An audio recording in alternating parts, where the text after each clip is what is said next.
조갑제 TV 시청자 여러분 안녕하십니까? 오늘은 아주 귀한 손님을 모셨습니다. 유명한 건축가이신 류춘수 선생님을 모셨습니다. 고맙습니다. 이렇게 초청해 주셔서 감사합니다. 무슨 말씀입니까? 네.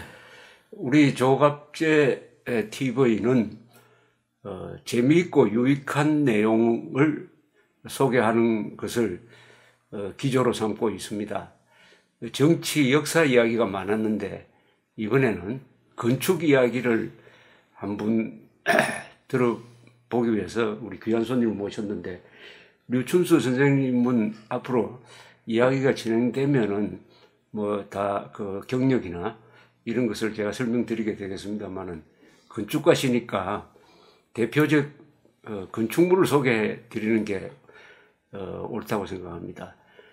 상암동에 있다고 잘못 알려져 있는, 그게 상암동이 아니라면서요? 네, 성산 이동입니까? 아, 성산 이동입니까? 네. 어쨌든 상암동에 있는 걸로 알려진 서울 월드컵 경기장을 설계하신 분입니다.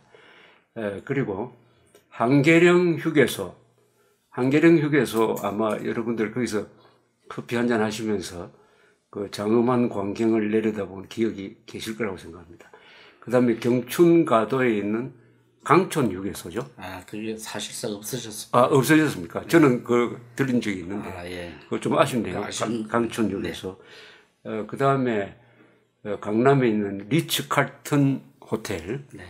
그 무엇보다도 지금 수리 중인 것으로 알고 있는 그 올림픽 체조 경기장. 네. 네. 체조 경기장은 아주 국제적인 유명한 건축 대상을 받은 작품입니다.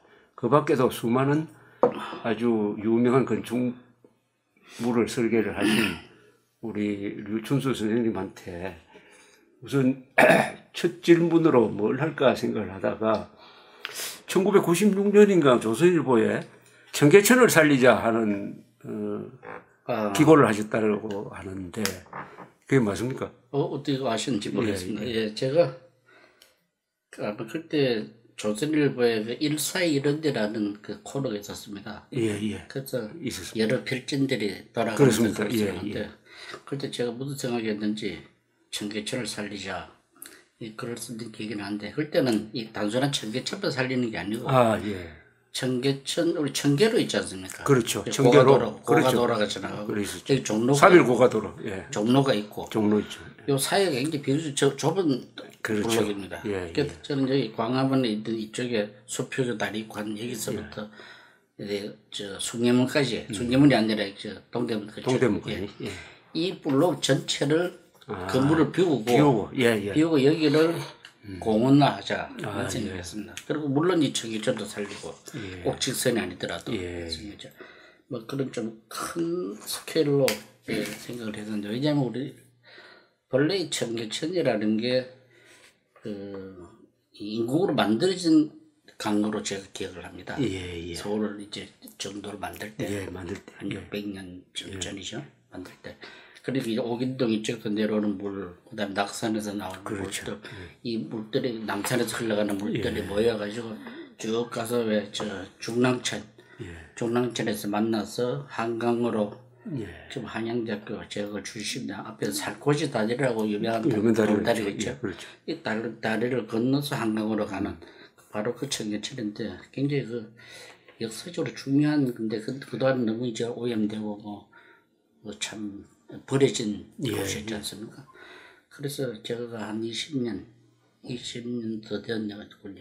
그렇죠. 그때 그런 개념으로 여기를 살리자 하는 글을 썼었는데, 그 후에 이명박 대통령께서 그때 아마 시장 때 그러니까 2005년에 그게 완공됐습니다.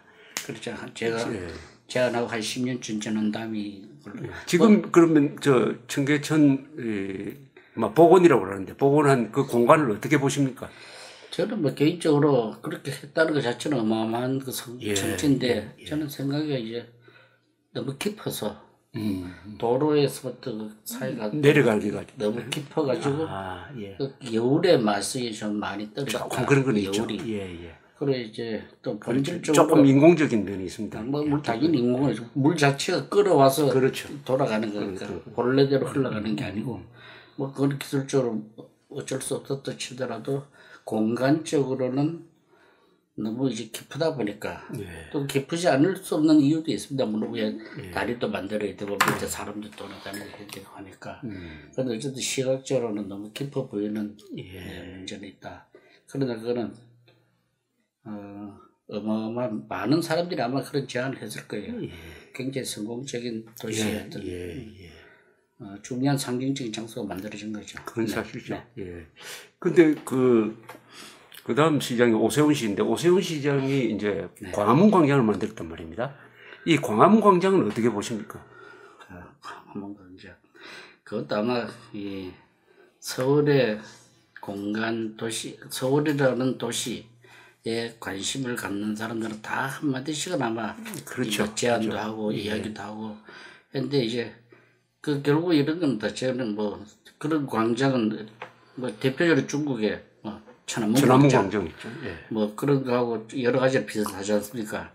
천안문에 있으면 이 자금성 앞에 그 큰 광장이 우리는 광화문 앞에 있다 보니까 큰 광장이 또 서울의 중심이고 또 이 이명박 대통령 당시인가 거기를 저 서울역까지 어떤 도시의 상징 공간으로 만들자. 대한민국의 중심 공간이죠. 그렇게 되면 서울역까지. 제가 그때 서울 정부 대통령 산하의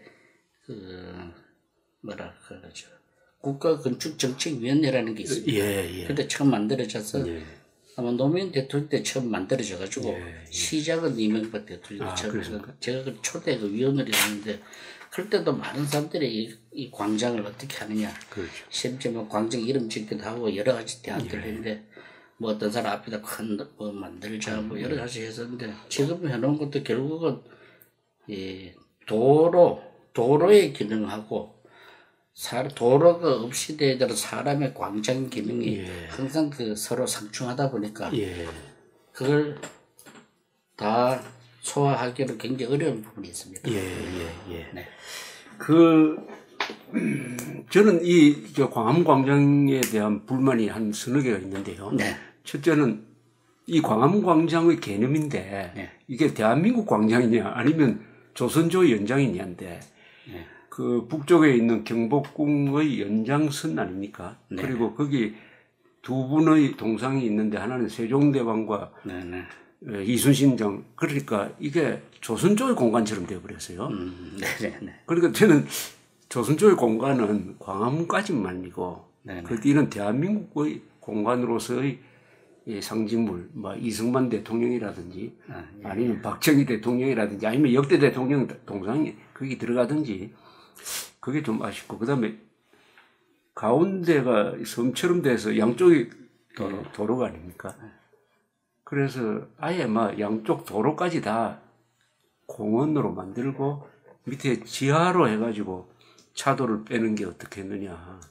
그것도 아마 많은 얘기들이 있어. 저도 똑같은 생각으로 그런 주장도 하고 또 그게 옳다고 저는 생각을 합니다. 광장이 완전히 그냥 광장으로. 근데 아까 말씀드렸듯이 이제 도로 기능하고 광장 하고 서로 이제 부딪히다 보니까 딱 좋은 대답을 지금 현재까지 못 만들어낸 겁니다. 이건 아마 많은 연구가 더 있어야 될 거고요. 이제 그런 데다가 이제 그런 이 남북 축에다가 저는 동서쪽까지도 그 소위 센트럴 플라자 같은 개념으로 그런 공간이 있었으면 좋겠다는 생각을 내가 했던 겁니다. 그래서 하여튼 이 광장이 굉장히 중요한데 세계 유명한 도시 가면은 그 광장이 뭐 관광지도 되고 거기가 그 나라의 분위기 정통성이 이제 숨어 있는 거 아닙니까? 근데 한국은 이 광화문에서 서울역까지가 어떻게 보면은 이 파워센터인데, 파워센터인데, 하여튼 대한민국이라는 그 국적이 좀 애매해진 그런 점에서 이게 대한민국 중심이라는 생각이 별로 안 들거든요. 뭐 그런 점도 있고, 앞으로 그건 뭐 여러 가지 고민해 봐야 될 건데, 또 하나 제가 여쭙고 싶은 게 아마 이런 질문을 처음 드린 것 같은데, 거기 옛날 중앙청 건물, 그 철거될 때는 중앙 그 박물관이 있었는데 그 박물관 그 건물은 하여튼 건축학적으로 어떻습니까? 어떤 가치가 있는 건물입니까? 저도 뭐 잘 모릅니다. 잘 모르는데 많은 사람들이 하는 얘기를 제가 듣고 보면은 그 건물 자체로 봐서는 굉장히 정성들여서 지은 건물, 좋은 건축이 지은 그리고 또 그 당시에 그걸 흘려갈 당시 일본의 건축계에서 또 학도들이 와서 이거는 좋은 건물이니까 살리자고 또 제안도 하고 그런 적이 있었습니다. 그랬을 때 제가 칼럼을 쓴 계획이 나는데 제안을 왔다고 해서 그 사람들은 그냥 좀 홀대하듯이 하는 것은 옳은 것이 아니다. 다만 그 전문적으로 하는 얘기니까 들을 필요는 있지만 근데 우리는 너희들이 뭐 나무 역사에 대해서 뭘 아느냐 뭐 이런 식으로 해서 조금 무시했던 기억이 납니다.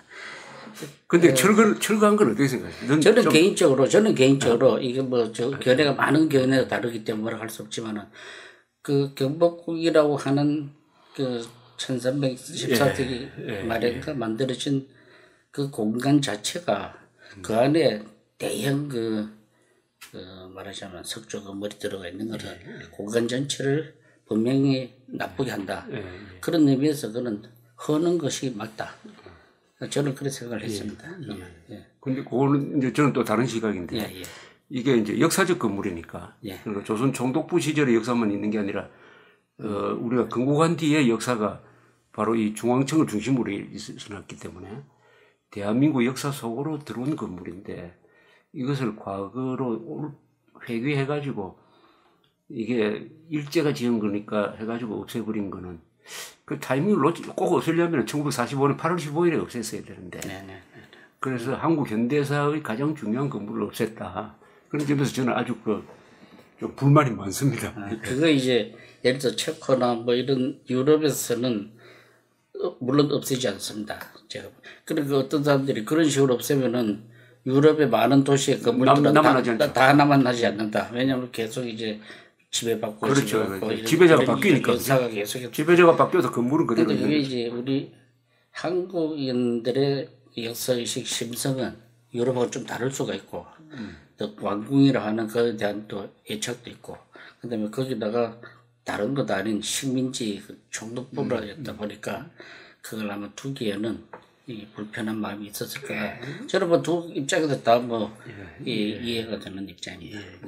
우리 유 선생님의 건축 이야기 이런 것을 듣기도 하고 우리 월간조선의 정순태 씨가 아주 긴 인터뷰를 한 걸 이런 걸 읽어보면은 제가 아주 그 독특한 위치가 이런 게 아닌가 생각돼요. 한국의 토속미라고 할까요? 한국 건축의 아름다움 또는 한국 자연의 아름다움을 현대 건축에 도입을 했다. 특히 월드컵 경기장이 방연이라고 그러죠.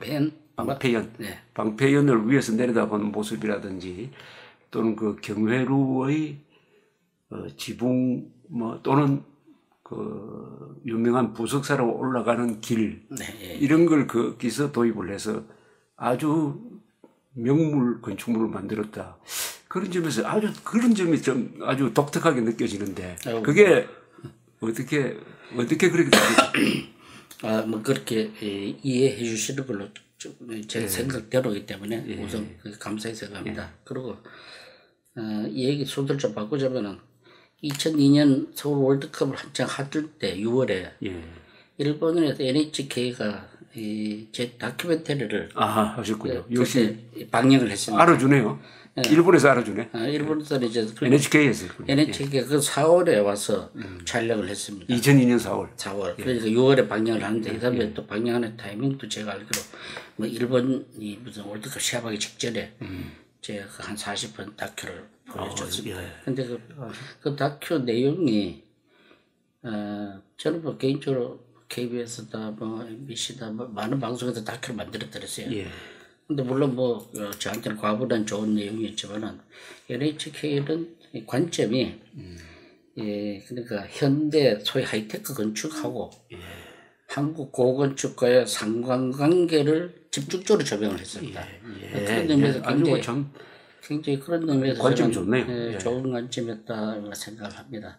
그런데 그게 아마 제가 늘 얘기로 저는 경상북도 봉하라는 도비 산골 소위 반촌 혹은 좀 유교적이고 혹은 불교적이고 그렇죠. 그야말로 산초 촌 사람이기 때문에 가능한 작업이 아니었는가. 저는 그렇게 생각합니다.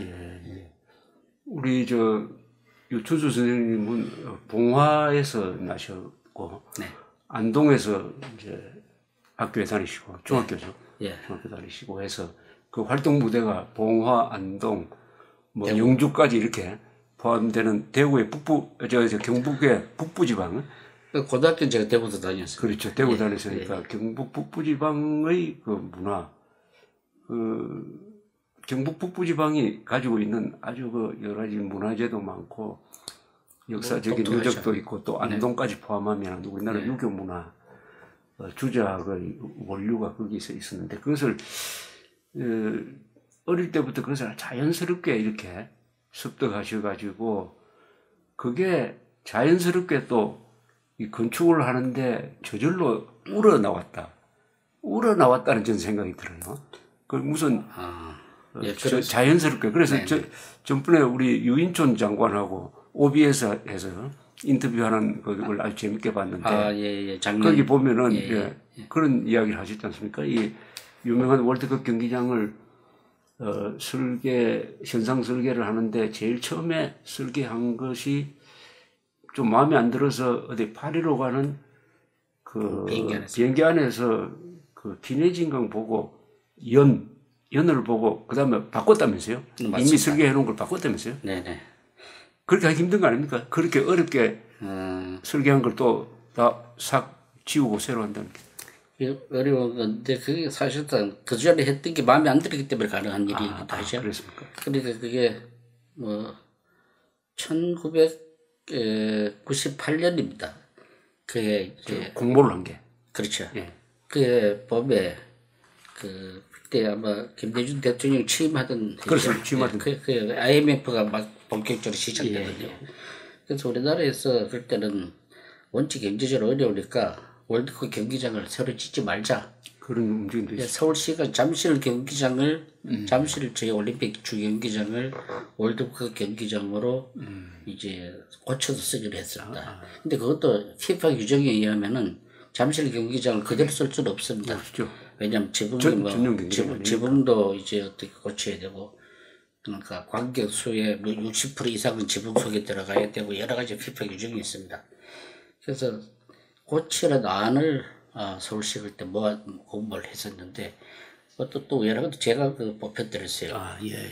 그래서 저는 그때 참 어려울 때 아주 좋아했었는데 갑자기 그때 축구협회 정몽준 회장 맞습니다. 정몽준 회장. 이분들이 아무리 나라가 어려워도 월드컵 경기장만은 그렇죠. 개회식을 하는 데인데 그때는 개회식만 했지만 21세기 그러니까 아시아에서 처음으로 월드컵을 하는데 우리가 그걸 갖다가 옛날 올림픽 경기장을 쓰는 건 좀 문제가 있다. 그래서 아마 새로 짓기로 했어요. 지금 이제 서울 월드컵 경기장 소위 상암 지구에 그래서 공부를 하는데 6월 7월 8월 말 6월 초부터 8월 말까지 9월 한 5일까지 하는데 한 달 동안 제가 만든 안은 그거하고 전혀 달랐어요.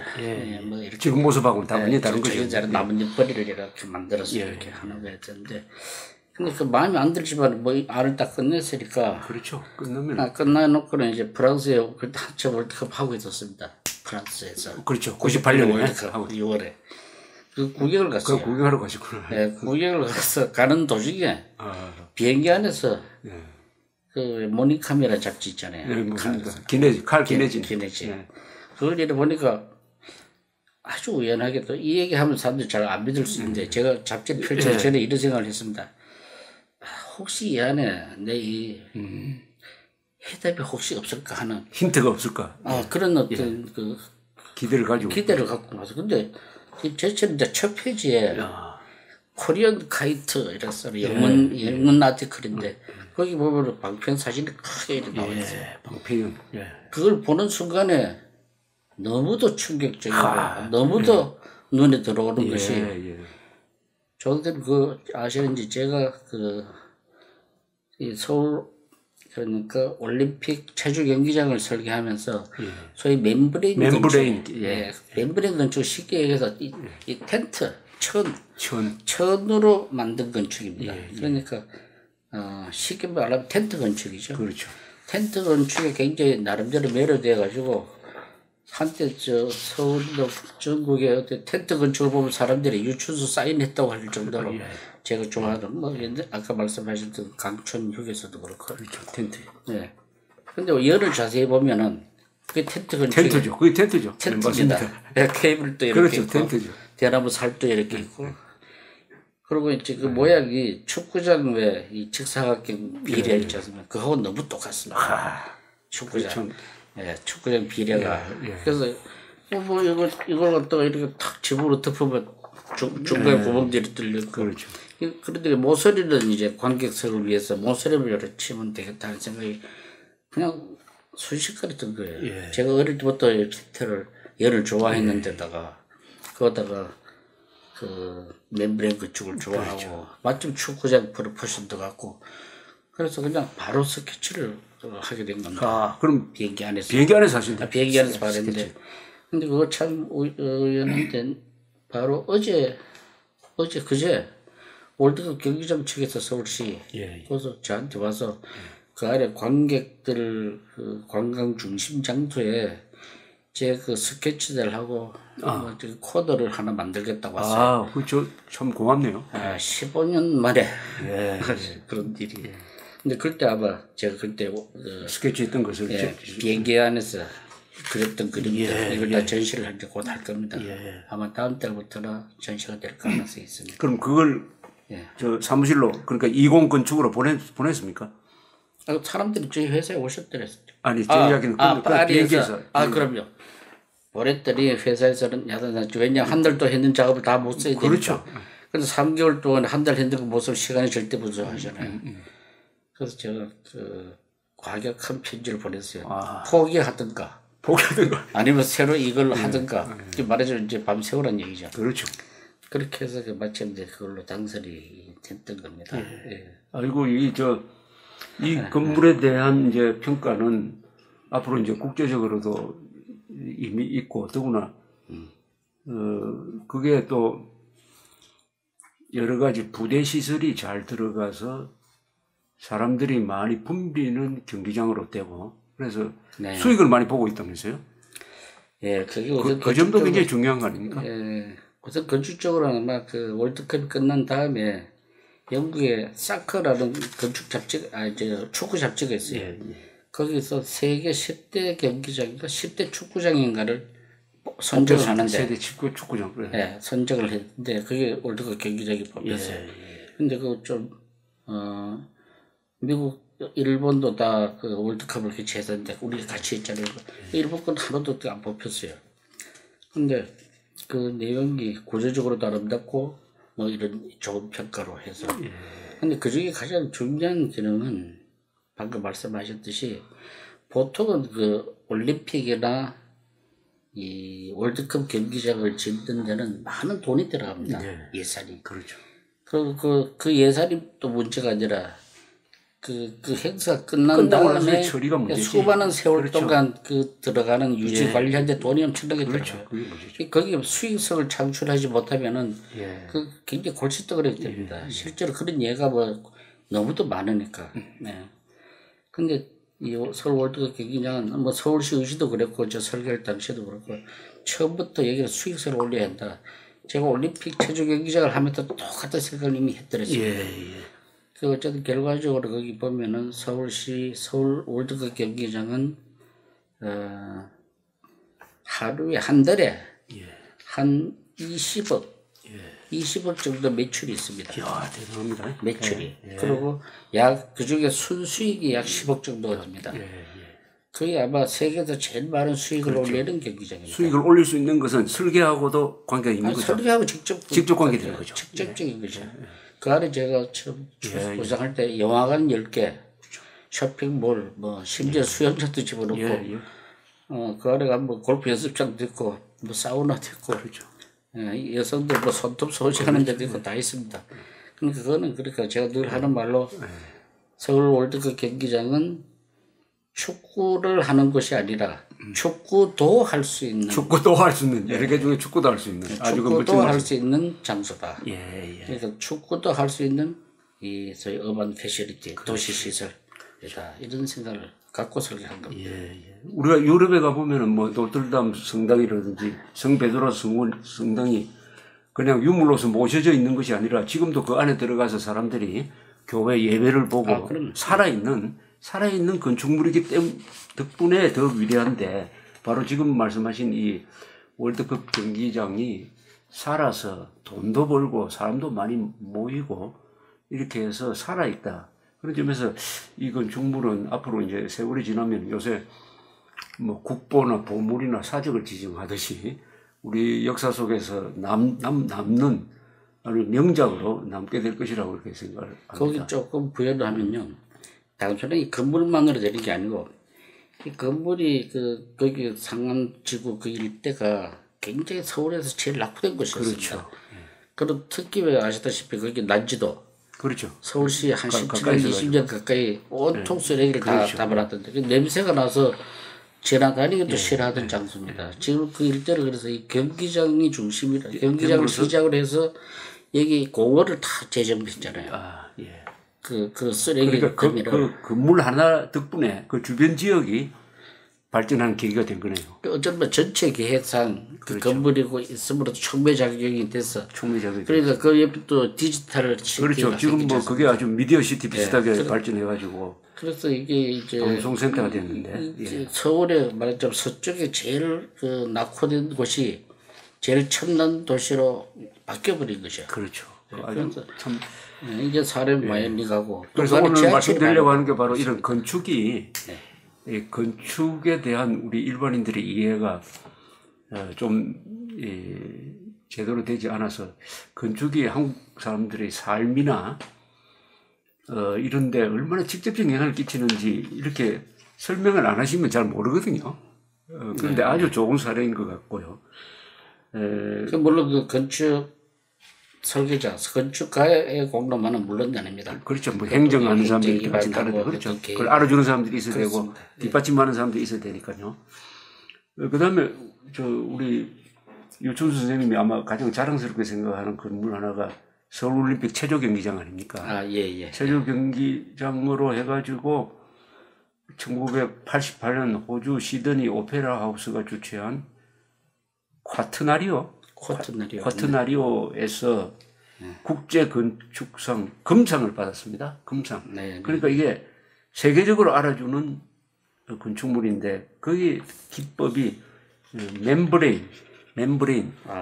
인데 이게 왜 이게 아주 중요한 건물입니까? 우선 좀 부연 설명하죠. 저희들이 1988년 올림픽을 했지 않습니까? 실제로 그 전에 86년 아시안 게임이 있었죠. 아시안 게임에도 사용을 했습니다. 먼저 지어서. 88년에도 이제 사용을 했었는데 거기가 서울이 옛날에는 조금 좀 길게 얘기하면 동대문밖에 없었지 않습니까? 동대문에 야구장 축구장 있었는데 이걸 1977년 78년 이 무렵에 서울의 그 남부 말하자면은 축구가 아니라 운동장을 만든다고 해서 지금 잠실 경기장을 설계를 한 겁니다. 옛날에.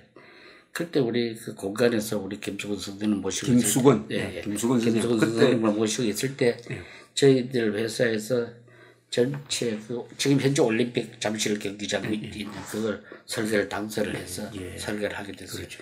근데 메인 스타디움이 김수건 선생님 작품이죠.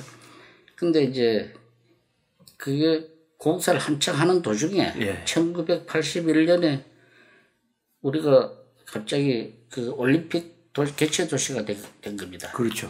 올림픽 바덴에서 이제 88 올림픽은 서울에서 한다 이렇게 된 거죠. 올림픽 개최라는 게 사실상 뭐 정부뿐만 아니라 많은 기업들이 엄청난 노력을 해서 된 거 아닙니까? 그게 되니까 이 올림픽을 갑자기 하니까 보통은 이제 올림픽이 확정이 나면은 올림픽 개최지로 확정이 나면은 거기 맞는 올림픽 메인 스타디움을 설계를 하게 되는데 그렇죠. 우리는 마침 그 잠실을 짓고 있는 조직이다 보니까 그걸 그냥 올림픽 주경기장으로 활용을 하게 된 겁니다. 아주 참 예. 근데 좋은 의미에서 우연히 일치네. 그때 이제 우리 김수근 선생님은 약간의 이제 유감이 있었어요. 왜냐하면은 내가 처음부터 올림픽인 줄 알았더라면은 이렇게 설계했겠느냐. 그런 다수의 회한이 있었습니다. 그 경기장이 나빠서가 아니라 왜냐하면 올림픽을 하면은 당대 최고의 기술, 그렇죠. 하이테크, 그렇죠. 이노베이티브한 것을 혁신적인 것을 보여주려고 하는 게 역사적인 전통입니다. 그렇죠. 뭐 일본에서부터 그 후에 68년 멕시코도 그렇고 다 그렇습니다. 그런데 우리는 갑자기 올림픽 되긴 되는데 잠실을 짓고 있다 보니까 그래서 그걸 주경기장이 되니까 우리 선생님께서 뜻을 제대로 못 폈네. 뜻을 제대로 못 폈어요. 그러다가 이제 그 지금 송파에 있는 올림픽 공원을 설계를 하게 된 겁니다. 공원 설계를 하는데 제가 그때 서울대학교 환경대학원에 재학생이 있는데 이 마스터 플랜을 서울대학교 환경대학원에서 했습니다. 그리고 그 안에 들어가는 경기장 5개 이걸 우리가 공간에서 김수근 선생님 모시고 설계할 제가 이걸 담당처럼 이 마스터 플랜은 환경대학원 교수님들하고 저는 학생이면서도 같은 동료들이죠. 같이 설계를 하고 그 다음에 여기 이제 5개 경기장 그리고 자전거, 역도, 펜싱, 체조, 수영장 지금 현재 올림픽 공원에 있는 주시들 이걸 제가 기본 설계를 한꺼번에 다 하게 됐어요. 했는데 그때 우리 김수근 선생님이 그 설계에 가장 결정적인 한마디를 저한테 하신 내용이 그게 뭐냐 하면은 그 우리 선생님의 그 사고나 철학이 아니었으면은 이 오늘날의 체조 경기장은 안 나왔을 수 있습니다. 그게 뭐냐 하면은 제가 스케치 한참 하고 있을 때 아마 그 경기장 설계에 우리 김수근 선생님이 하신 거의 결정적이죠. 거의 뭐 처음이자 마지막 말씀이라 마찬가지인 게 야 여기는 세계 최고의 하이테크로 설계해. 그 말이 저한테 아주 엄청난 최고의 하이테크로 설계를 돈이 안 들더만 최고의 하이테크로 해. 그게 아주 결정적인 저한테 힌트가 된 겁니다. 그러면서 이 멤브레인 근처, 텐트 근처 그걸 하는데 미국의 가이거라고 하는 사람이 데이비드 가이거 돌아가셨습니다. 가이거.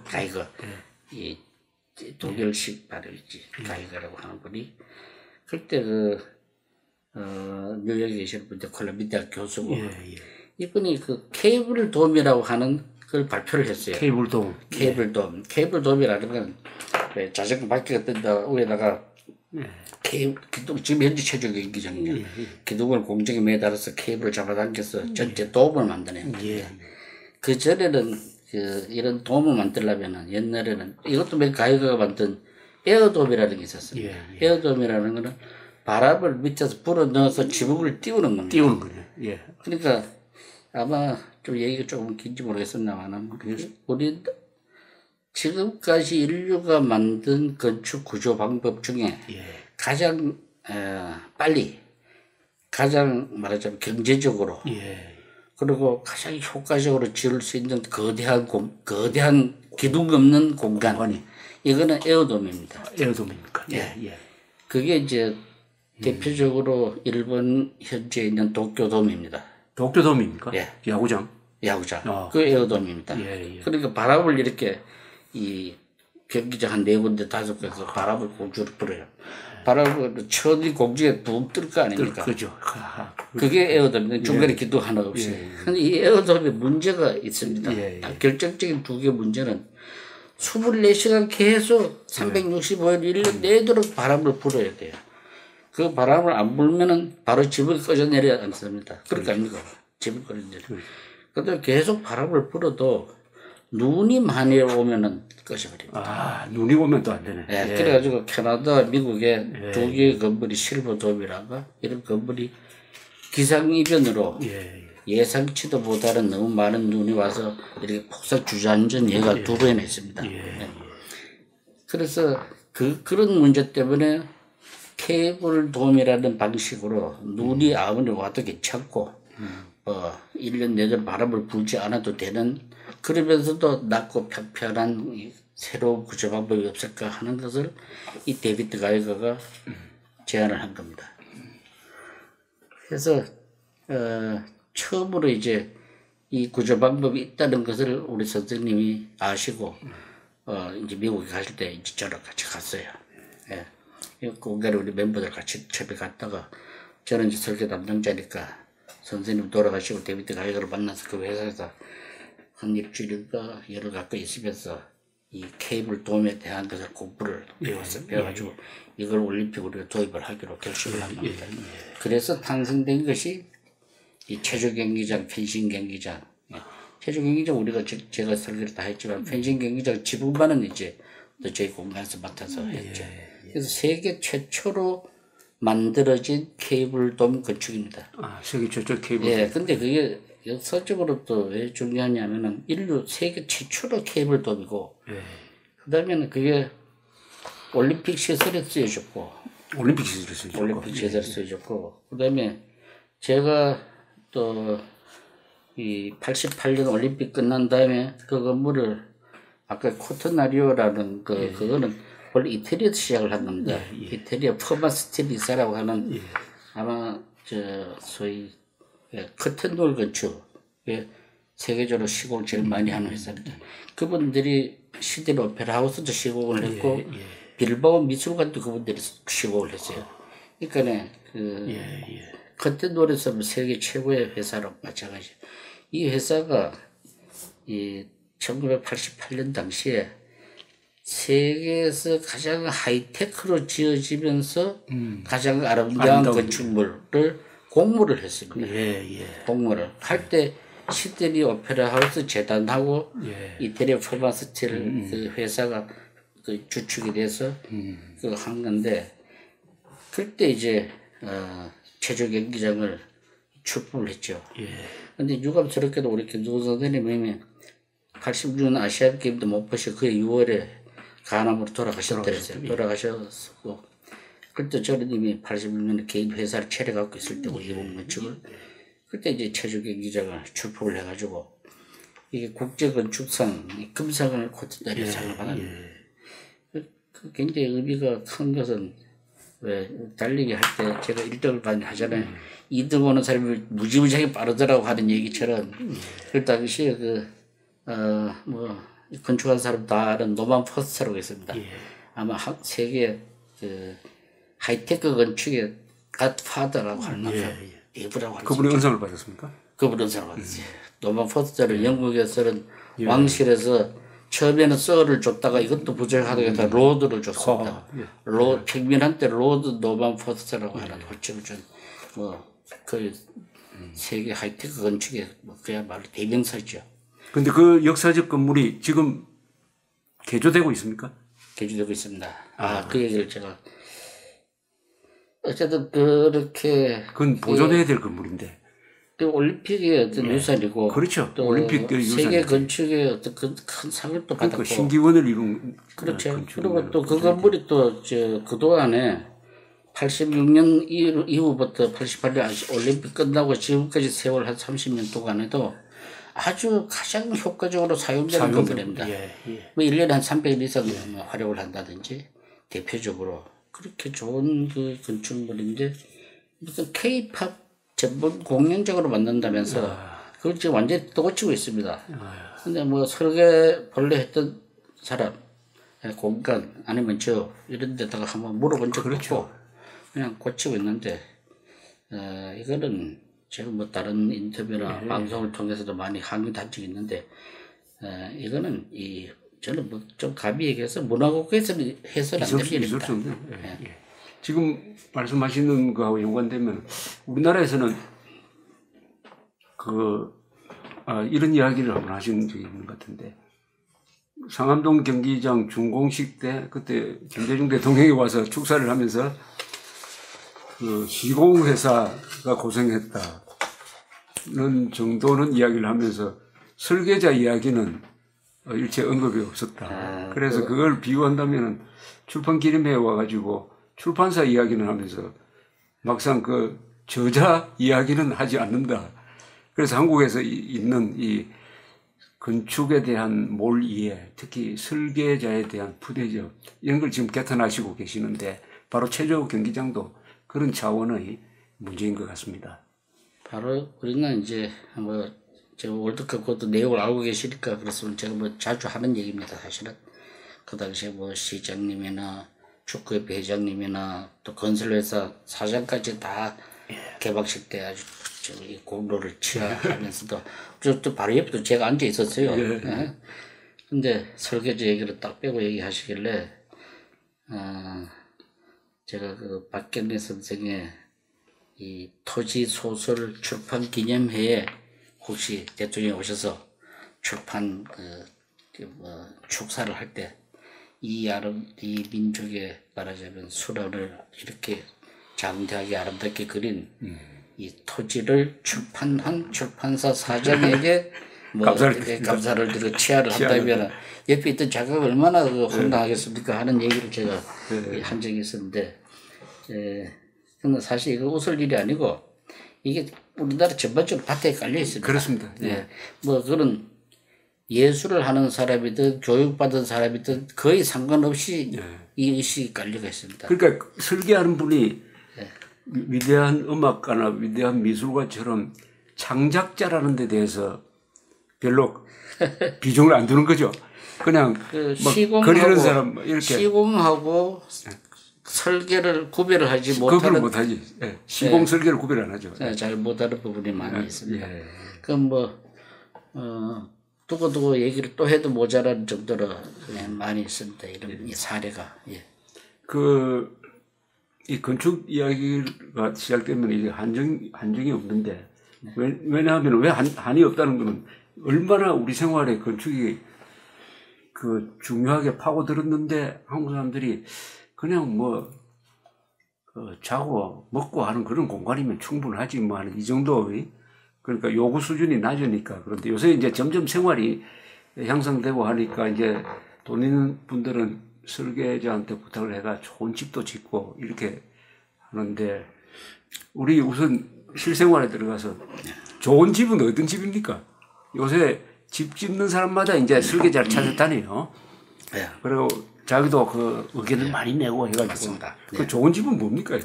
좋은 집이란, 제가 좀 그에 대한 답변 나기 전에 다른 얘기로, 가령 저 스위스 같은 나라 있지 않습니까? 작지만 컴패트한 스위스나 아니면 바로 이웃이 일본을 좋은 예를 들 수 있습니다. 일본 같은 도시에 특히 소도시, 그다음에 농촌 이런 데 갔을 때에 주변에 보이는 작은 주택이나 창고나 가게나 대문이나 이런 디자인들이 스위스 일본서는 나쁜 것을 찾기 어렵습니다. 그렇군요. 자연하고 잘 어울린다는 말씀입니까? 자연하고 뿐만 아니라 그 디테일이나 디자인이나 이게 그냥 허름한 창고이더라도 색깔이나 그 안에 들어가는 또 손잡이나 이런 것들이, 특히 일본에 가면은 일본도 마찬가지. 작은 소도시에 가더라도 그 담장, 그 대문, 각 방에 그 일본의 전통성도 잘 보여주면서 그 깨끗한 도시의 풍경이라든지 이게 너무 또 말해 흠잡을 데가 없이 다 되어 있습니다. 이게 평균적인 질이 높다 이겁니다. 그런데 우리나라는 도시의 큰 건물들 이런 건 뭐 세계 어디 내놔도 손색이 없겠죠. 다 뭐 그럴듯해 보입니다. 그런데 제가 캠브리지에 그 동네가 작거든요. 자전거 타면 한 바퀴 다 금방 돌 수 있는 캠브리지. 영국 캠브리지. 제가 왕실 초초로 있을 때 쭉 머물면서 도시를 계속 자전거 타고 돌아다니는 좋은 건물 건축하는데 보면은 그 작은 도시에 있는 건물들 중에는 세계적으로 어디 내놔도 손색 없는 이미 유명한 건축가들의 작품이 많이 있고 좀 많이 있었는데, 어떤 점에서 그 캠브리지에 있는 건축의 퀄리티가 그 소도시에 서울 전체보다도 더 높은 것 같습니다. 더 높을 수가 있다. 우리나라는 물론 뭐 큰 것들 뭐 이런 거는 어디 손색이 없겠죠. 그러나 저는 아까 그 말씀 중에 우리는 말하자면 특히 소도시, 농촌, 도시의 뒷길 이런 곳에 원체 우리 말하자면 퀄리티가 질이 많이 떨어집니다. 우리나라는. 전반적으로 이것이 개선되어야지. 근데 제가 늘 옛날에 새마을 운동 이래 국가에서 제대로 본격적인 정치 아주 핵심적인 사업으로 소도시 농촌 주거 도시 환경 혹은 주택 이걸 개량한다든지 질을 높이는 작업을 물론 표준화 도면도 그리고 있지만은 본격적으로 이 큰 중요한 작업인데 그렇죠. 이걸 못 하고 있었습니다. 네. 그 편하고 튼튼하고 좋은 집. 좋은 집은 평소 말씀 편하고 튼튼하고 뭔가 아름답고 소박하고 그리고 소박하고 간결하다. 소박하고 그런 집이 좋은 집이다. 이런 말씀을 많이 그렇죠. 하시는데. 근데 보통 사람들이 이런 겁니다. 어떤 이 공간이 있으면은 이 바닥벽 천정이지 않습니까? 바닥벽 천정은 그것이 공간을 이루는데 사람들이 그 공간 속에 있는 가구나 조명이나 그 벽에 붙어 있는 그림이나 이런 게 좋아야 되는데 그걸 장식하는 벽 자체를 대리석으로 한다든지 뭐 고급 나무로 한다든지 바닥을 또 고급을 한다든지 이게 별로 의미가 없거든요. 그렇죠. 이거는 잘못 판단하고 있는 것이 그 좋은 공간을 만드는데 좋은 재료를 고급스럽게 갖다 붙이면 좋은 집으로 잘못 판단하고 있다. 그래서 그걸 그 일반인들이 좀 알았으면 좋겠다. 그래서 우리 아마 우리 조선조의 수많은 그 좋은 주택들 하자가 없습니다. 다 아름답고 그렇습니까? 아름답고 근데 요즘은 너무 그냥 필요해서 크게 한다거나 너무 거창하게 한다거나 장식을 한다거나 뭐 여성 잡지 같은 데 보면 뭐 그런 표 많지 않습니까? 그래서 우리는 좀 더 본질적으로 소박해도 그 안에 들어가는 쓰는 사람들의 퀄리티가 수준이 따라가야 좋은 집이 나온다 생각합니다. 그 좋은 집은 자연 위에 얻는다는 표현을 쓰시던데. 그 집은 자연 위에 얻는다. 그러니까 이 자연과 이 뭐 자연 속에 집어넣어도 좋고 자연 속에 얹어도 좋고 뭐 좋은 디자인을 하여튼 자연을 파괴하는 집보다 집은 안 된다는 말씀이죠. 그런데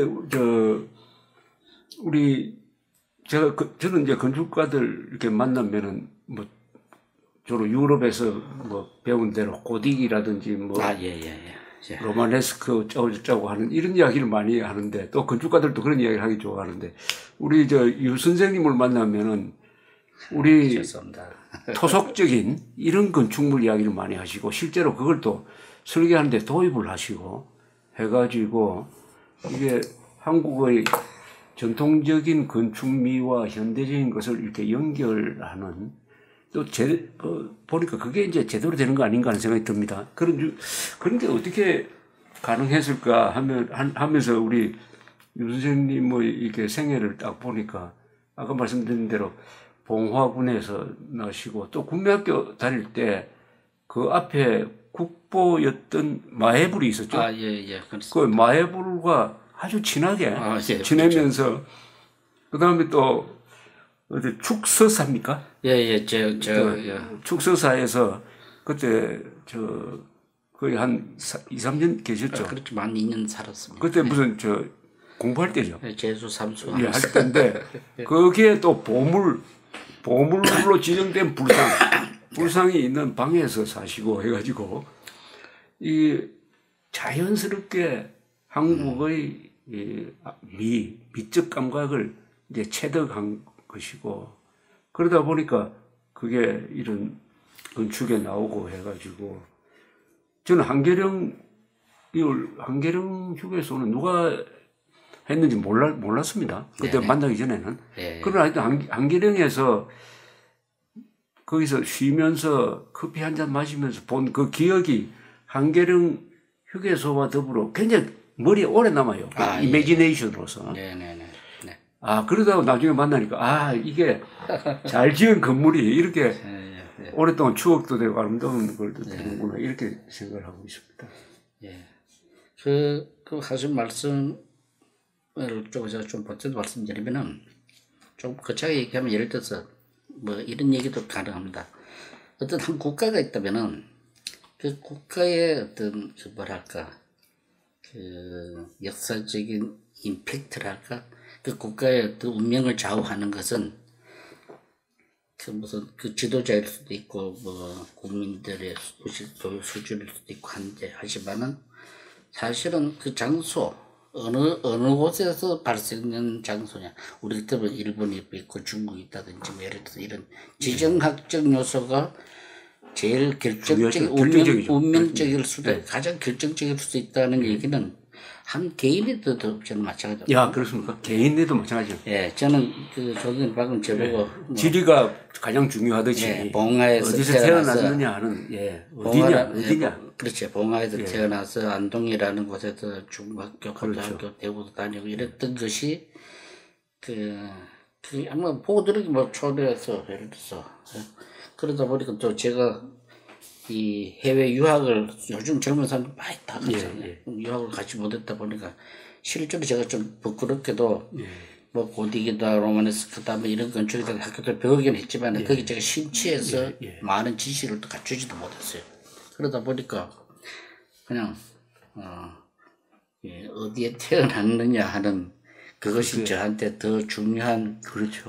요소였고요. 근데 그러나 이제 그것으로 건축이 되지는 않았고 그렇죠. 그다음에 이제 현대적인 교육, 기술, 그렇죠. 수학도 들어가고 기술, 수학, 기술 거의 다 인류의 보편적인 어떤 또 우리 저 유 선생님은 투시도를 잘 그리신답니다. 투시도. 그림을 잘 그리죠. 그렇죠. 그림을 잘 그리고 투시도 저는 투시도를 잘 그리는 사람이 굉장히 부러워요. 아 그렇습니까? 투시도를 그 평면에다가 투시도를 그리면은 그 입체가 되잖아요, 그죠? 그게 참 신비한 거 아닙니까? 물론 원근법이 도입되면서 이제 한 5, 6세기에 그렇게 됐는데 그건 수학이라고 그럴까요? 기하학의 하나의 승리인데. 근데 그거는 뭐 여기서 자세히 말씀드릴 건 아니지만은 이 투시도라는 게 저한테 옛날에 생활 수단이 있지만은 원체 뭐 저는 초, 중, 고 뭐 다닐 때부터 그림을 원체 많이 그리고 그렇죠. 많이 그리고 또 잘 그렸어요. 경북 사생대회에서 뭐 1등 하시고. 예, 뭐 고등학생 수준 이상이라는 말도 그렇죠. 듣고 그랬습니다. 근데 근데 그 그림 잘 그리시는 게 이 습자에서 그 많은 도움이 됐다는 그 이야기 아주 재밌던데요. 저는 습자하는 요새 학교에 습자 안 하죠. 습자가 중요하죠. 중요하죠. 중요하고 저는 초등학교 들어가기 한 4살부터 저희 아버지가 붓으로 한자 쓰는 걸 가르치셨으니까 뭐 하여튼 거의 큰 도움이 돼도 저희 아버지가 원래 글씨를 잘 쓰셨어요. 근데 문제는 이제 이 투시도라고 하는 것은 그림이 아니고 도자가 들어가면 다 지오메트릭한 기하학적 그 그림입니다. 그러니까 화는 그림이지만 도는 그림인 정도가 아니라 기술적이고 그렇죠. 기하적이고 그게 수학이 들어가는 거죠. 수학이 들어가는 거죠. 그렇다 보니까 투시도를 그린다는 걸 사람들이 너무 그림만 잘 그리는 사람 그리면은 그림으로 그려요. 그림으로 그리면 그럼 소용이 없고 그렇죠. 그 크기나 비례나 이게 정확하게 그 역학 공식이 맞아야 되고요. 도법에 맞아야 되거든요. 그렇죠. 그래서 제가 한때는 유도법이라는 걸 개발을 했더라고요. 아, 그렇습니까? 유도법. 아마 그거는 아마 세계적인 도법이 될 텐데 굉장히 한때 뭐 대학에서 제가 강의할 때도 계속 가르치고 있다는데 뭐 그건 지금 대화에 사안은 아닙니다만 지금도 여전히 이 도법을 좀 유효하게 애들한테 가르치기도 합니다. 근데 어쨌든 건축이라는 거는 어떤 그런 예술적 혹은 그림이라든지 이런 데 대한 어떤 기본적인 자질, 소양 좀 이렇게 이렇게 혹 욕먹을 수도 있지만 그건 거의 필수라 생각을 합니다. 거기다 플러스 이 기하, 그렇죠. 수학 혹은 물리 그런 엔지니어링 기술 쪽에 대한 그 소양이나 자질을 둘 다 갖추지 않으면 건축을 못한다. 뭐 저는 감히 그렇게 말씀드릴 수 있습니다. 그 부석사, 영주 부석사가 그게 고려시대 때 한때는 그 무령 수준이 가장 오래된 저 목조 건물이라고 알려졌는데 그 가까이 있는 뭡니까? 극락전. 안동. 극락전 봉정암인가? 봉정암 맞습니다. 예. 그게 이제 해체 복원되면서 그게 약간 조금 더 몇십 년 정도 약간 앞선 걸로 되어 있습니다만은 하여튼 이 부석사는 어떻습니까? 어떤 점에서 그렇게 아름답습니까? 부석사 제가 우리 고향에서 한 20, 30년 떨어졌거든요. 제가 어릴 때 초등학교 때 걸어서 소풍 가던 곳입니다. 그 삼부석이라고 우리가 그랬어요. 큰 돌이 3개가 이렇게 공중에 떠 있다고. 예. 삼부석. 큰 돌 3개 공중에 떠 있다 하는. 이건 아마 그 당시 그 신라 때는 전설처럼. 삼부석. 전설처럼 어떤 그 의상 스님과 또 의상 스님이 만든 절이죠. 서기 676년에 만든 겁니다. 그 뭐 전설도 있고. 그런 이제 일단 그 스토리가 있는 절이죠. 역사적으로 스토리가 있는 절이고 또 제가 있던 축서사에서는 의상 스님께서 거기를 자기 개인 주택처럼 만든 곳이고 여기는 이제 강의 교육 걸어서 한 20년 가까이 서 있습니다. 축소사를 봉화했고 연주에 있지만 거의 같은 지역입니다. 그런데 거기가 또 보면은 보통 왜 이 가람빗질 하면 이렇게 좀 정형적으로 이렇게 딱딱 하는데 거기는 또 가다가 이쪽으로 탁 그렇죠. 이쪽으로 무량수저 올라갈 때는 이 안양루라는 그 계단을 탁 들어가 조금 비틀죠. 그것도 아주 절묘하죠. 그리고 그다음에 저는 개인적으로 석축을 좋아합니다. 석축을 좋아하시고. 석축이 이렇게 있는 것도 좋아하고. 그다음에 거기서 내렸다 보이는 풍경이 좋죠. 소백산맥 이렇게 보는 풍경. 그게 모든 게 다 어울리네요. 그다음에 그 엔터시스, 소위 베를린 기둥 뭐 이런 얘기라든지.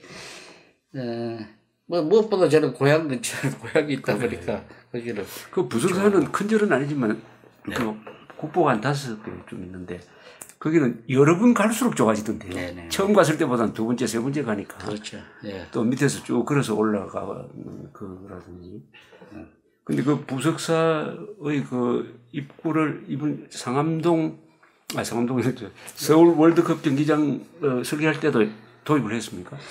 그거는 이제 저는 어느 부석사 이런 것이 중요한 게 아니고 전체 그 마스터 플랜 배치도상에 어떤 그 축을 어떻게 설정을 한다든지 이런 거는 우리 전통 뭐 사짜리 배치 항상 이런 걸 이제 영향을 받는 것이요. 영향을 받는 것이고 특히 그 건물의 조형이 형태가 일본 NHK에서도 다루었지만은 그게 그냥 일상적인 경기장 늘 만날 보는 서양적인 뭐 좀 이런 건물이 아니고 꼭 왜 한옥에 천막가 깊이 나오고. 그다음에 밑에 기둥이 있으면 또 2층 난간이 또 있고 또 그보다 또 1층은 더 들어가 있고 이런 어떤 모양들이 또 사이에 또 12 기둥들이 이렇게 있다든지 이게 그 전혀 우리가 일반 경기장에도 도저히 상상하지 않았던 그러니까 우리 경회로 같은 이런 건축에 이 몸에 배인 어떤 그게 조형감이 없으면은 디자인할 수 없는 건축이다. 제가 그래서 감히 언제 그 당선된 소감을 얘기할 때 서울 월드컵 경기장은 그 다른 나라에서 태어난 건축가는 도저히 설계할 수 없는 건물이다. 그게 중요한 말씀이네요. 네, 제가 그렇게 얘기한 적이 있습니다. 뭐 조금 좀 지나친 표현인지 몰라도. 저 일본에 가면은 이제 세계적인 목조 건물이 일본에 뭐 나라에도 있고 동대사는 세계에서 가장 큰 목조 건물이고 교토에 가면은 더 많고 한데 근데 최근에 어떤 건축가 분하고 같이 여행을 하면서 일본의 현대 건축을 많이 좀 봤거든요. 그러니까 일본의 현대 건축도 굉장한데 이게 일본의 고대 건축과 자연스럽게 연결이 되더라고요.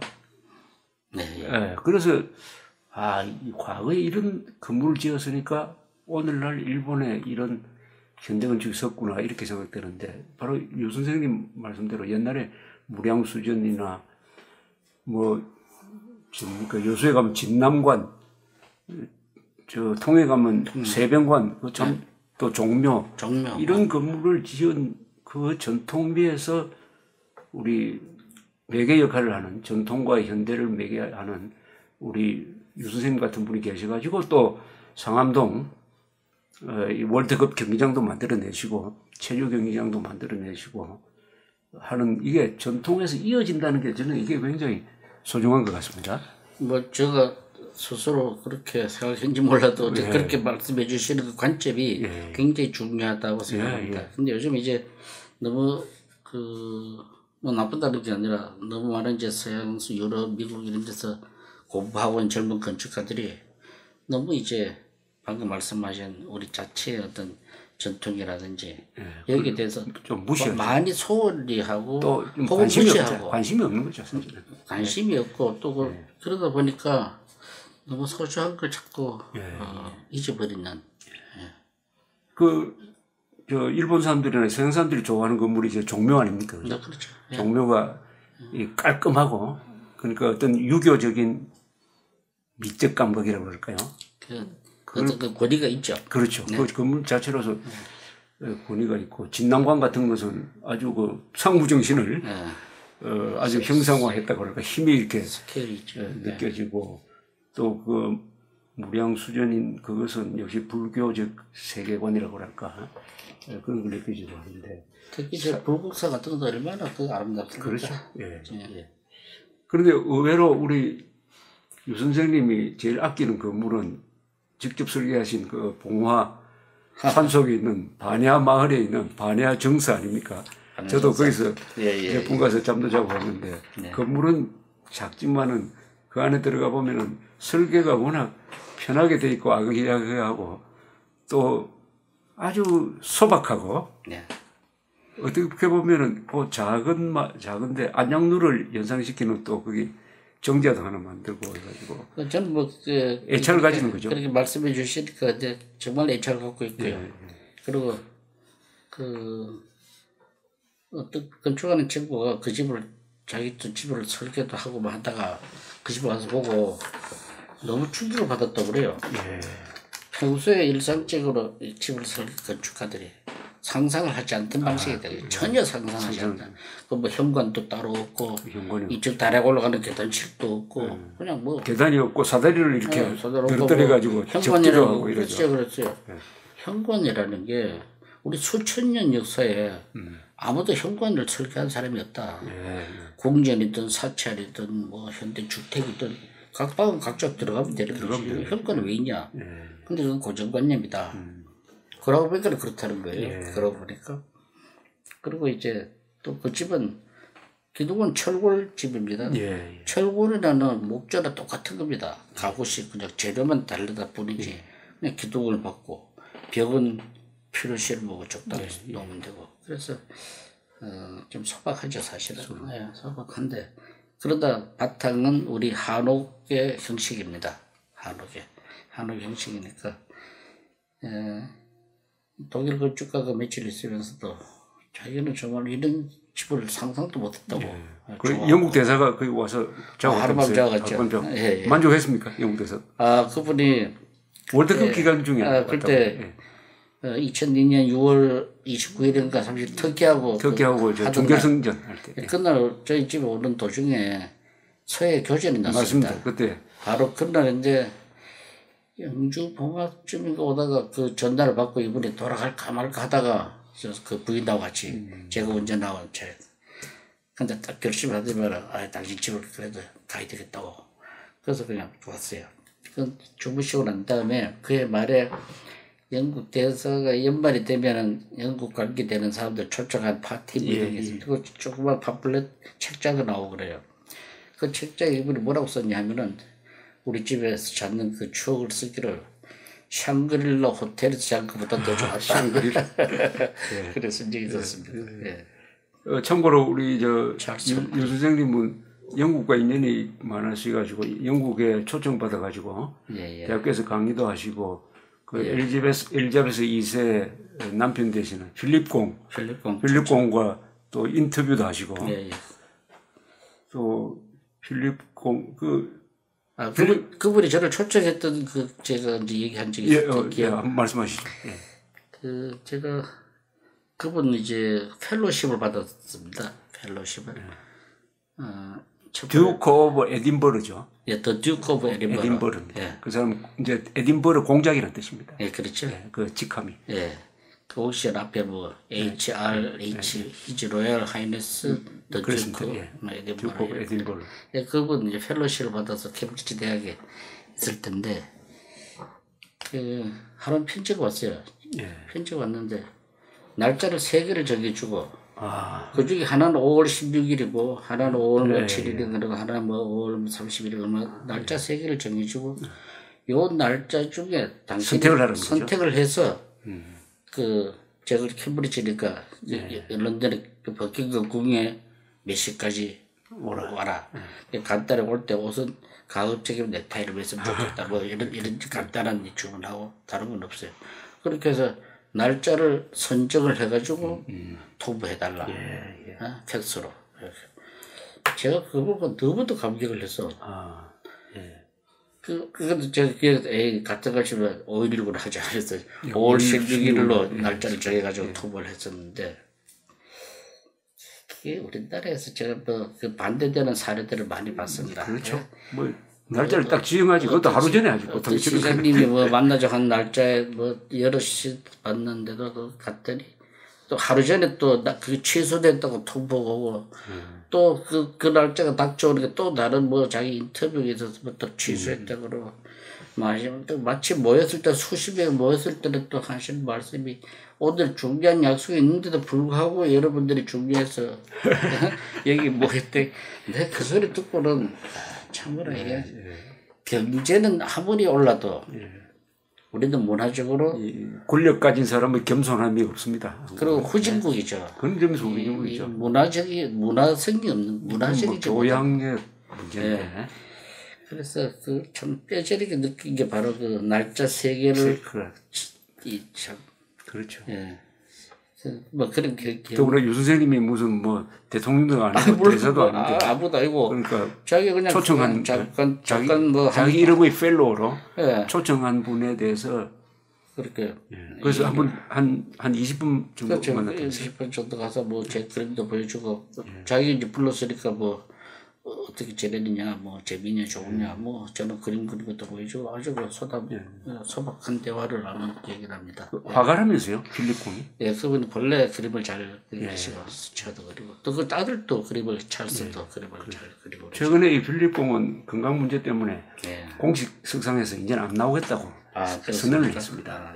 이분은 그 2차 세계대전 때는 군함을 탄 사람입니다. 장교였습니다.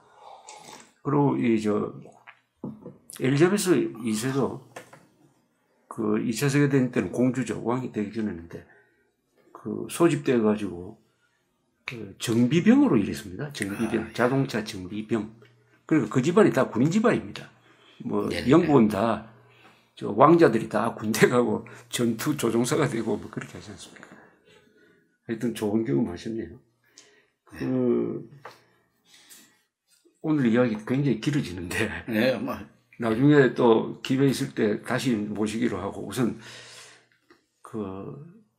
김수건 선생 이 김수건 선생은 정말 너무 일찍 돌아가시도 60을 못 채우고 돌아가시고 그래서 김수건 선생 하면은 뭐 잘 모르지만은 뭐 그분이 한국 건축계 획기적인 분이고 메인 스타디움을 설계했고 그다음에 저 개동입니까?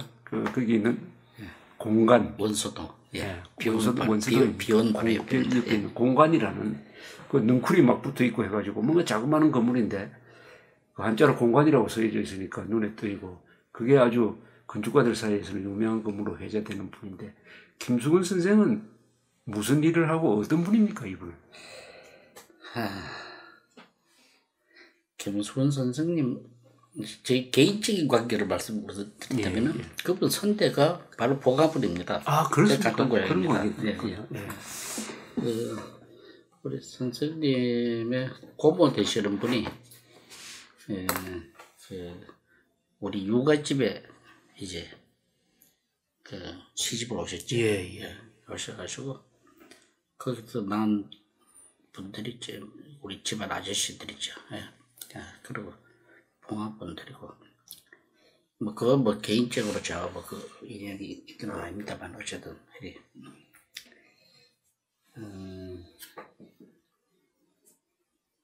경기고등학교를 졸업을 하고 서울대학교 건축과를 다니다가 6.25가 나서 그때 이제 일본으로 유학을 일본에서 그래서 동경 예술대학, 예술, 예. 그다음에 동경대학에서 대학원 과정을 마치시고, 그다음에 이제 사모님은 일본 분이시죠. 예.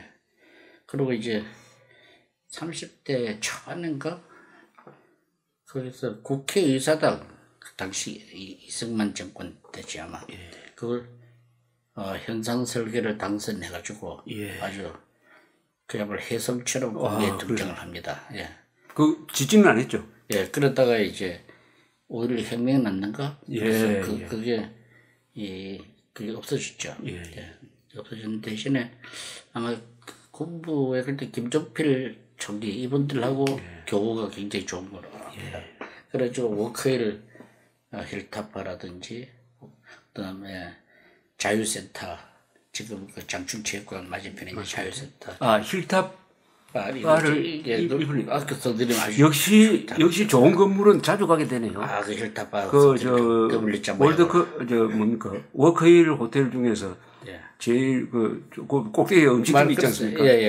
저 사방으로 다 이렇게 트여져 있는. W자 예, 맞습니다. 그 요렇게 올라가면은 뭔가 이게 여기 좋은 건물은 사람을 당기는 힘이 있군요. 그게 우리 선생님의 초기작입니다. 초기작입니다. 젊은 날에 30대에 설계한 힐타파. 그리고 이제 또 이 건축가는 또 어떤 데에서 좋은 건축주 뭐 권력기관이든 정부든지 이런 분을 만나야 기회가 있습니다. 미켈란젤로도 그렇게 성공한 거 아닙니까? 그럼 음악가도 다 그런 거 아닙니까? 그래서 자유센터 돈과 만나고 권력과 만나야죠. 그렇습니다. 자유센터 그다음에 타워 호텔 지금 현재 뭐 보수를 해가 다 버려놨습니다. 그 본래는 콘크리트를 해서 골조가 보이고 하는. 앞에 자유센터도 콘크리트 거를 아주 정말 우리나라의 콘크리트 소위 노출 콘크리트를 도입한 물론 뭐 일본에 많은 영향을 일본에서 공부하고 오셨으니까 있었습니다만 굉장히 훌륭한 이런 이 유산을 남기셨죠. 그분은 건축적으로서는. 그리고 너무 젊은 나이부터 이런 한국의 대표 건축가로 바로 되셨네. 보통 근데 이렇게 돼버리면은 그냥 건축가로서 도취돼서 이렇게 살 수 있지 않습니까? 그렇죠. 그런데 무슨 국가기관 같은 종합기술공사 이런 걸 만들어서 젊은 나이에 사장을 하면서 국토 뭐 이런 이 도시 발전 이런데 엄청난 일들을 다 하게 되죠. 그 어떤 큰 조직을 가지고 그러다가 딱 그걸 쭉 그만두고 작은 사무실로 만든 겁니다. 그러니까 1970년 초에 그래가지고는 공간을 또 만드시고 그때 직원이 한 10명 뭐 이렇게 없었습니다. 큰 규모로 작업하다 말고 아틀리에식으로 운영을 합니다. 그런데 보통 또 그렇게만 하는 게 아니고 거기다가 1966년부터인가 일단은 또 이 공간이라는 잡지를 했죠. 아주 그 고급 잡지였습니다. 그렇습니다. 그런데 공간이라는 잡지는 건축만 다루는 게 아니고 음악 미술 전반적인 한국 예술 정신을 다루는데 보통 그런 잡지가 또 오래 못 가지 않습니까? 그렇죠. 그걸 끝까지 뭐 경제적으로 어려운데도 해서 여기서 많은 우리 문화인들을 배출하고 뭐 일반인들도 알겠습니다. 뭐 사벌놀이 또 심지어 공간 우리 소극장에서인데 거기서 시작을 했습니다. 뭐 김덕수표라든지 이렇게 심지어 공옥진 씨 뭐 병신춤도 거기서 시작을 했고 그런 작업들을 이렇게 문화 아까 부석사 얘기 나왔습니다. 부석사 배울림 기둥에 서서 최순우 선생님 그분들하고 이제 유명한 수필이지. 그분들하고 교우를 해서 또 우리 선생님도 그런 분을 통해서 한국 전통에 대한 걸 많이 또 영향을 받으시기도 하고 너무 이제 일본서 공부하고 와서 일본식에 또 경도될 수도 있잖아요. 그렇죠. 그렇지 않고 또 이 한국적인 정서에 대해서 또 이렇게 있고 그러니까 이 건축가로서만으로 평가를 할 수는 도저히 없고요. 그분은 그렇습니다. 큰 조직으로도 국가에 사는 일도 마저 해보고 행정 역할도 하고 그러면서 국토개발 뭐 이런 것도 참 큰 인물입니다. 지금 하나의 에피소드를 얘기하면은 이런 얘기 해드릴지 모르겠는데 우리가 저 광복 30주 전 여의도에서 1975년에 그걸 우리 공간에서 이제 설계를 다 하고 또 그 공사 건물 짓는 것도 이 산하 회사에서 또 짓다시피 다 했습니다. 여의도에서. 근데 오픈식을 하는 날 1975년 8월 15일 날인가 오픈식을 하는 날 우리 선생님 김수근 선생님에 대한 얘기를 제가 이렇게 좀 감히 밝혀서 얘기한다면 김정필 총리가 이제 그 기념식사에 오셨을 겁니다. 그때 총리였어요. 젊은 총리죠. 근데 우리 선생님이 그 김정필 총리를 들고 이런 안대를 하면 보통 건축가가 40대 초반이고 40대 그렇죠. 45세 정도 됐을 때입니다. 45세 제가 30살 뭐 이럴 때니까 45세 때 보통 우리 지금 제가 보기엔 45세 얼마나 젊은 때입니까? 그렇죠. 그럴 때 이 김정필 총리 어깨를 이렇게 탁 이렇게 뒤에 어깨를 눌리다시피 딱 껴안고 반발자주 앞서서 걸어가요. 쫙 안내를. 그 뒤에 장관들이 그 뭐 감히 근처에 가지도 뒤에도 쭉 따라가는 거예요. 그게 하나 건축가의 자존심을 살립니다. 폼나게 하는 거예요. 그래서 그 행사 끝나고 난 다음에 제가 물었어요. 바로 그날 선생님, 제가 그때 30살이 그랬는데 어떻게 총리를 그래 안고 이렇게 그런 배짱이 어디서 나온 겁니까? 제가 이렇게 물었어요.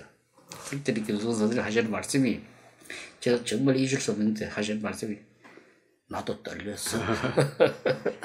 그거는 김종필 씨 같은 문화예술, 건축에 대한 그 이해도 있고 또 그런 예술가들을 아주 존중해주는 분이니까 그렇게 하셨겠죠. 그렇습니다. 그렇습니다. 아주 제가 그 월드컵 경기장에 당선돼가지고 그 모델을 들고 총리실에 가서 그때 김정필 총리였죠. 총리죠. 그 DJP 연합으로서 총리가 됐을 때입니다. 그때 갔더니 제가 김성훈 선생님 제자입니다. 그때만은 그 모델을 탁 보신다 하시는 말씀이 김수근님 냄새가 여기서 나는군 이러시더라고요. 그것도 그 말도 참 그러니까 어떤 문화적인 이 코드가 있는 연결이 되는 사람들끼리의 대화일 수도 있고요. 그렇죠. 근데 김수근 씨가 나중에 저 병원에 계실 때 우리 윤 선생님 찾아가니까 어느 인터뷰에서 봤습니다만은 건축은 뭐 멋있게 해야 된다든지 뭐 그런 말을 한번 했다면서요?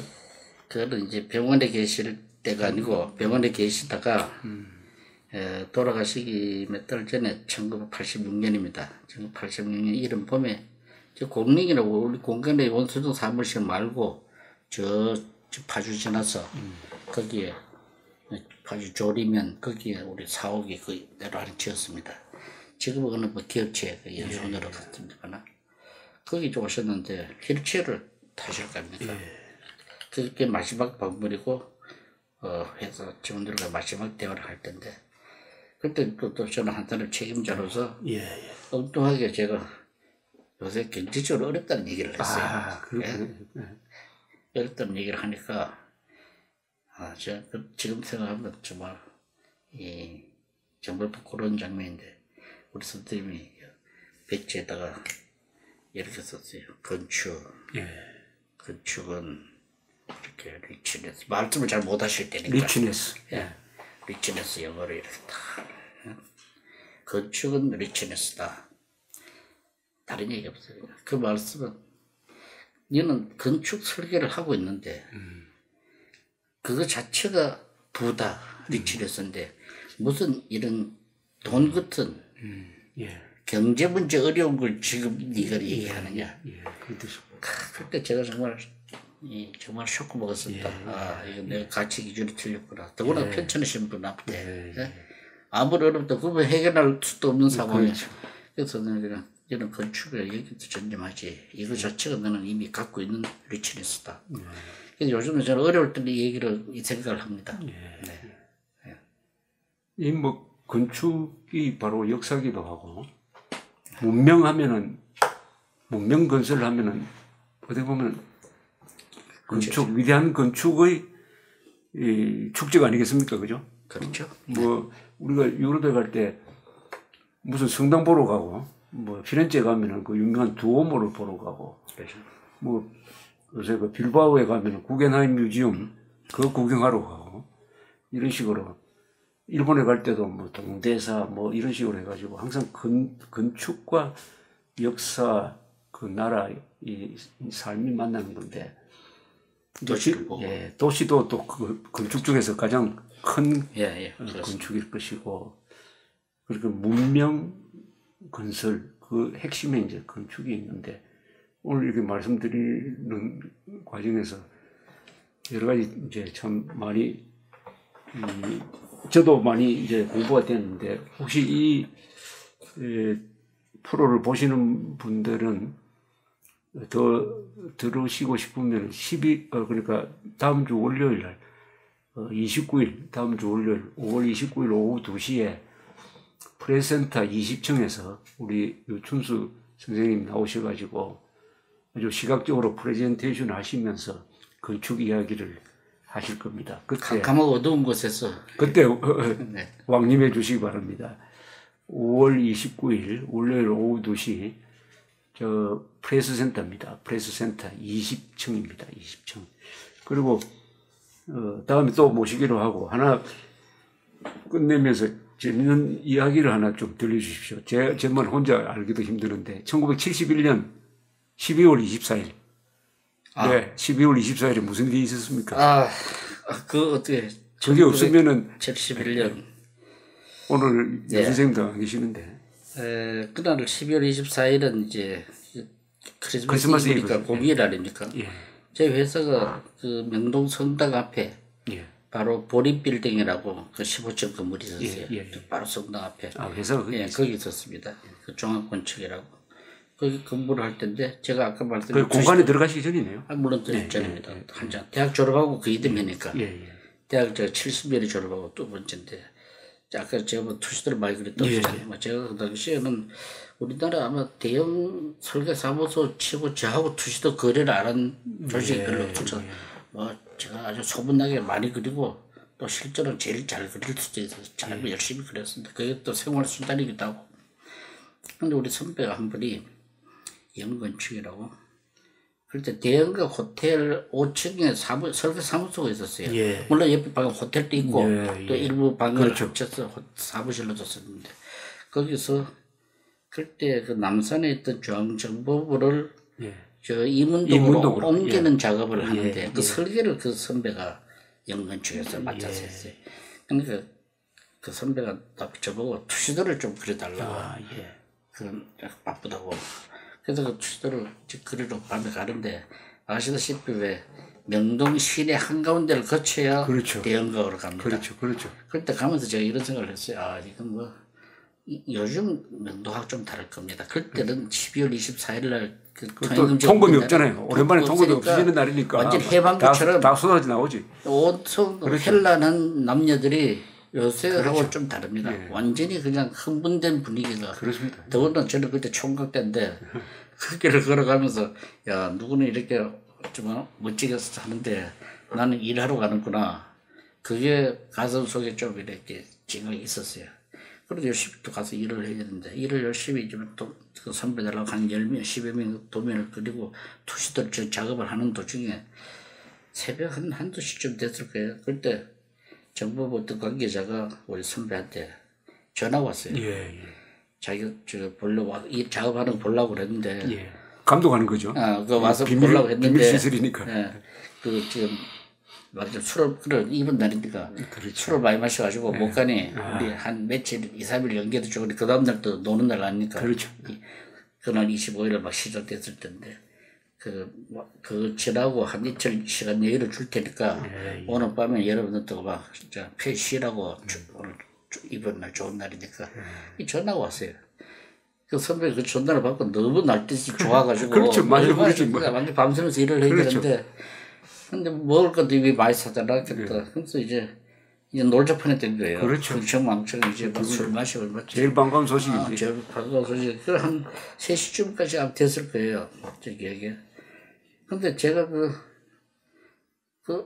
추더니 좋겠다 하면서 말이지. 저 촌놈이 호텔 방에서 잠자봤냐? 안 잡았습니다 했더라. 야, 니 오늘 밤에 호텔에 잠재워준다 하고 이래 아주 좋아했어요. 근데 3시쯤 됐는데 제가 아까 걸어올 때 불편한 마음이 있었어요.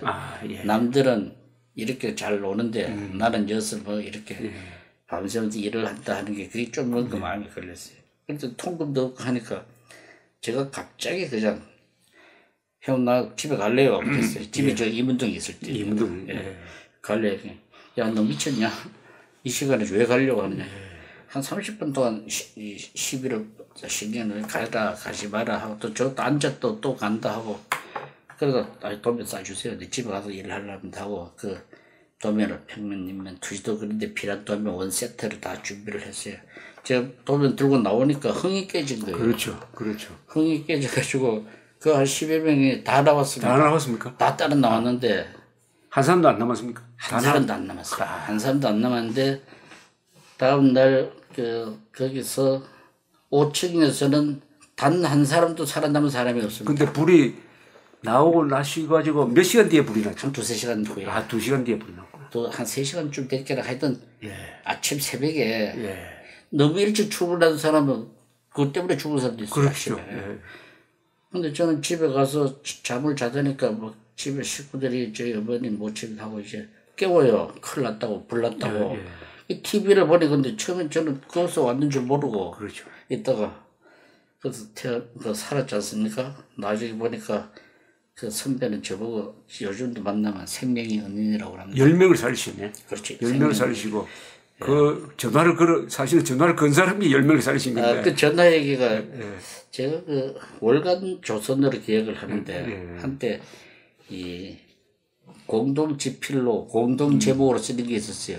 한 통화의 전화라는 제목으로 공동으로 뭐 칼럼을 써달라는 주문을 받고 뭘 쓸까 하다가 그 한 통화의 전화 오늘 밤에 못 갑니다. 그 전화를 알았더라면은 저는 죽었죠. 그렇죠.